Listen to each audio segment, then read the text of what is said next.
বাংলা এবার নতুন ক্ষমতায় নতুন মুখ্যমন্ত্রী একের পর এক প্রলয় ঘটাচ্ছেন। কোথাও আন্দোলন, কোথাও আবার পুলিশের উপর মার। বাংলা যেন 4-5টা দিন শান্তি, তারপর আবারও একের পর এক অশান্তি। কখনো ডিজে নিয়ে তোলপাড়, কখনো বা গরু বিক্রি নিয়ে হুঁশিয়ারি। সব মিলিয়ে বাংলার পরিস্থিতি আবারও অরাজকতার দিকে এগিয়ে যাচ্ছে। বাংলার মানুষ আবারও যেন অসহায়। তবে এত কিছুর মাঝেও বাংলার মুখ্যমন্ত্রী শুভেন্দু অধিকারী আবারও আশ্বাস দিচ্ছেন বাংলাকে সঠিক রাস্তা দেখাতে। তবে সবকিছুর মাঝে এবার জনগণের হাত, সমস্ত ক্ষমতা এবার জনগণের হাতে। লড়াইয়ের ময়দানে নেমেছে এবার সাধারণ মানুষ। দেখবো আজকের বিশেষ বিশেষ খবর, কোথায় কি কাণ্ড ঘটছে। এইমাত্র বিরাট বড় খবর, পেট্রোল নিয়ে এবার বিরাট সিদ্ধান্ত নিচ্ছে কেন্দ্র। জ্বালানির সংকটে এবার কেন্দ্র আরও একটা বড় সিদ্ধান্ত নিয়েছে। পেট্রোল ইথানল মিশ্রণের পরিমাণ বাড়িয়ে 30% করা হয়েছে। এখন থেকে পেট্রোলের সাথে 30% ইথানল মেশানো হবে। ব্যুরো অফ ইন্ডিয়ান স্ট্যান্ডার্ড 22, 25 এবং 27 ও 30 তারিখ জ্বালানি মিশ্রণের বিষয়ে বিজ্ঞপ্তি জারি করেছে। পরিবহন মন্ত্রী নীতিন গডকরি ইতিমধ্যে ভবিষ্যতে 100% মিথাইল মিশ্রণের কথা ভাবছেন। কেন্দ্র ইতিমধ্যে 85% এবং 100-র খসড়া প্রকাশ করেছে বলে এই খবর সামনে।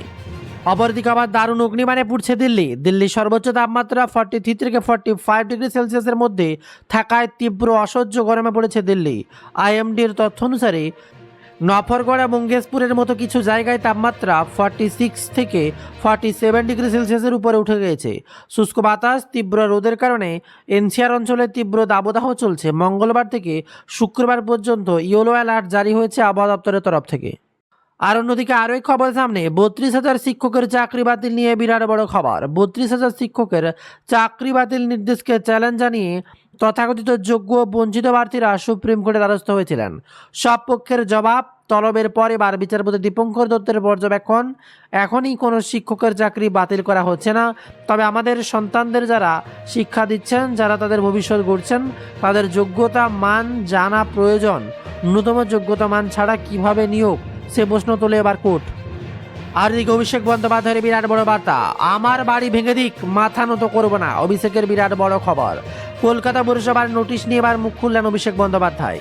কালীঘাটে টিএমসি সুপ্রিমো মমতা বন্দ্যোপাধ্যায়ের বাড়িতে হওয়া এই বৈঠকে দলের সাধারণ সম্পাদক বলেন, আমার বাড়িতে নোটিশ পাঠিয়েছে, ওরা যা খুশি করুক, আমার বাড়ি ভেঙে দিক, আমি এসবের কাছে মাথা নত করব না। যাই ঘটুক না কেন, বিজেপির বিরুদ্ধে আমার লড়াই চলবে।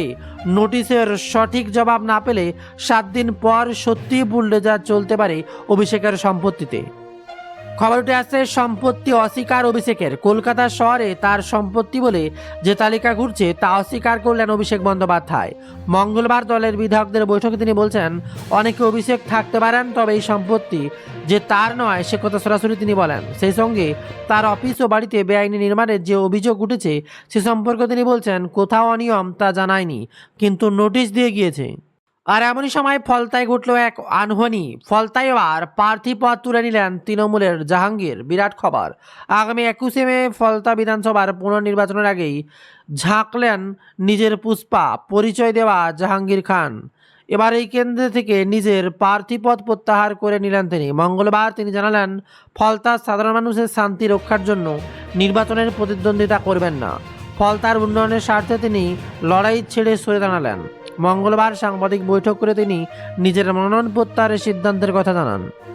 আর এদিকে অভিষেক বন্দ্যোপাধ্যায়কে নিয়ে বিরাট বার্তা মমতা বন্দ্যোপাধ্যায়। অভিষেককে গ্রেপ্তার করতে চায়, বলেন মমতা, নতুন সরকার যা পারে করুক, মাথা নত করব না। মঙ্গলবার দলীয় বিধায়কদের সঙ্গে বৈঠকে এই মন্তব্য করলেন মমতা বন্দ্যোপাধ্যায়। বৈঠকে তিনি বলছেন, অভিষেককে গ্রেপ্তার করতে চায়, আমাকে গ্রেপ্তার করতে চায়, যা খুশি করুক, বিজেপির বিরুদ্ধে লড়াই চলবে, মাথা নত করব না।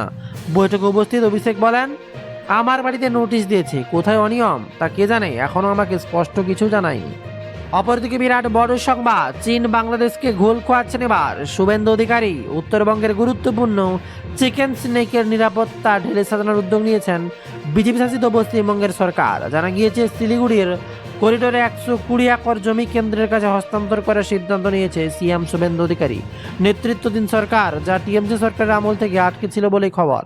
অবশ্যই নতুন পশ্চিমবঙ্গ সরকার এহেন পদক্ষেপ বাংলাদেশ এবং চীনের জন্য মাথা ব্যথার কারণ হতে পারে বলেই মনে করছে বিশেষজ্ঞরা।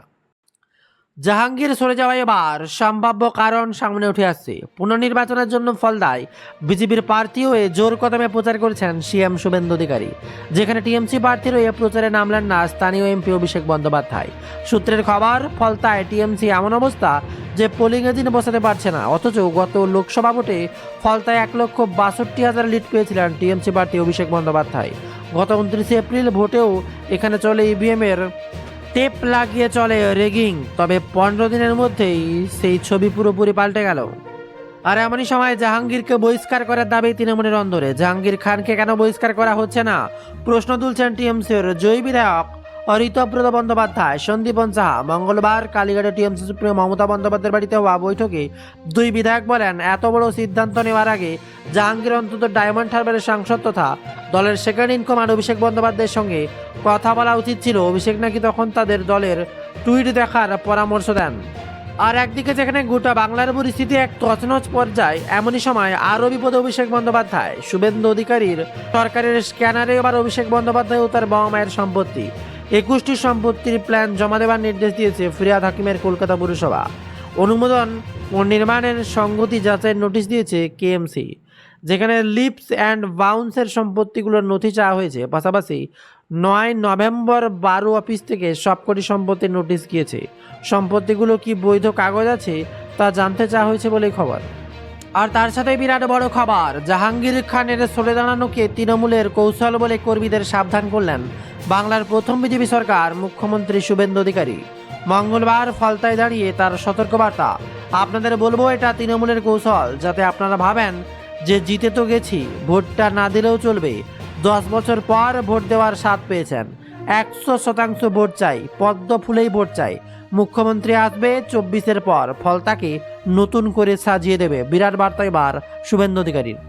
আর এমনই সময় 12 ঘন্টার ধর্মঘট ডাক। মঙ্গলবার রাত থেকে 12 ঘন্টা ধর্মঘটের ডাক দিয়েছে সর্বভারতীয় ওষুধ ব্যবসায়ী সংগঠন all India organise of chemist and druggist. বিবৃতি অনুযায়ী ই কমার্সের ওষুধ বিক্রিতে বড় ছাড় দেওয়ায় ফার্মেসিগুলির উপর কড়া নিয়ন্ত্রণ না থাকার অভিযোগেই এবার ধর্মঘট ডাকা হয়েছে। যদিও এএনআই সূত্রে খবর, বাংলা সহ 12 রাজ্য কেন্দ্রশাসিত অঞ্চলের খুচরো ওষুধ বিক্রেতা সংগঠন ধর্মঘট থেকে সরে দাঁড়ানোর কথা জানিয়েছেন। আর দিকের ফলতায় টিএমসি প্রার্থী জাহাঙ্গীর খান সরে দাঁড়ানোর ঘোষণা করতেই আশ্রয় নামল সিপিএম।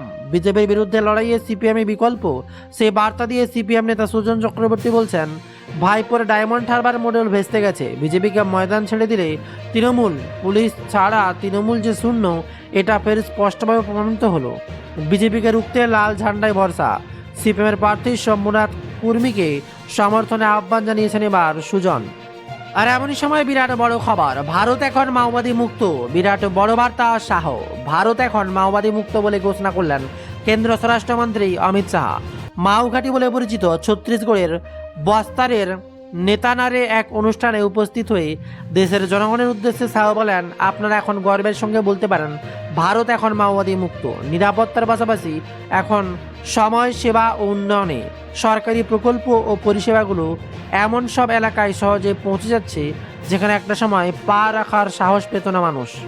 আর তার মাঝে বিরাট বড় খবর, তৃণমূলের ভোট চাইলেন শুভঙ্কর। টিএমসি প্রার্থী জাহাঙ্গীর খান ফলতা বিধানসভার পুনর্নির্বাচন থেকে সরে দাঁড়ানোয় বড় আর্জি করলেন প্রদেশ কংগ্রেস সভাপতি শুভঙ্কর সরকার। বললেন, বিজেপির মোকাবেলা তৃণমূলকে দিয়ে হতে পারে না, বিজেপির সঙ্গে লড়তে এবং তাদের হারাতে পারে কংগ্রেস। আমি ফলতায় মা বোনেদের কাছে এবং তৃণমূলের সৎ কর্মী সমর্থকদের কাছে আবেদন জানাচ্ছি, আগামী 21শে মে নির্বাচনে কংগ্রেস প্রার্থী আব্দুর রজ্জাক মোল্লাকে সমর্থন করুন। এছাড়াও আসছে একের পর এক গুরুত্বপূর্ণ খবর। বিস্তারিত খবর জানতে কমেন্টে আপনার জেলার নামটি লিখুন, তাহলে সেই জেলার খবর থাকবে ভিডিওর মাঝে। এছাড়া আজকের খবর কেমন লাগলো কমেন্টে লিখে জানাবেন। কোনো প্রশ্ন থাকলে, কোনো প্রকল্পের আপডেট জানলে কমেন্টে অবশ্যই আমাদের ওয়েবসাইট অথবা গুগলে সার্চ করতে পারেন bengalJobStudy.in। সেখান থেকে সরাসরি লক্ষ্মীর ভাণ্ডারের মতো অন্নপূর্ণা ভাণ্ডার কবে কীভাবে আবেদন করবেন, যুবশক্তি প্রকল্প বিস্তারিত জানতে পারবেন। আর তার মাঝেই বিরাট বড় খবর সামনে, বাংলায় এবার নতুন প্রকল্প। এবার লক্ষ্মী ভাণ্ডারের আদলে অন্নপূর্ণা ভাণ্ডার, কবে থেকে আবেদন, কিভাবে পাবেন টাকা। আর তার সাথেই থাকছে যুব শক্তি, বেকার যুবক যুবতীর জন্য ব্যাংকের অ্যাকাউন্টে ঢুকবে টাকা। বিস্তারিত যাবতীয় তথ্য জানতে ভিডিওটি প্রথম থেকে শেষ পর্যন্ত ধৈর্য সহকারে খুঁটিয়ে খুঁটিয়ে দেখবেন।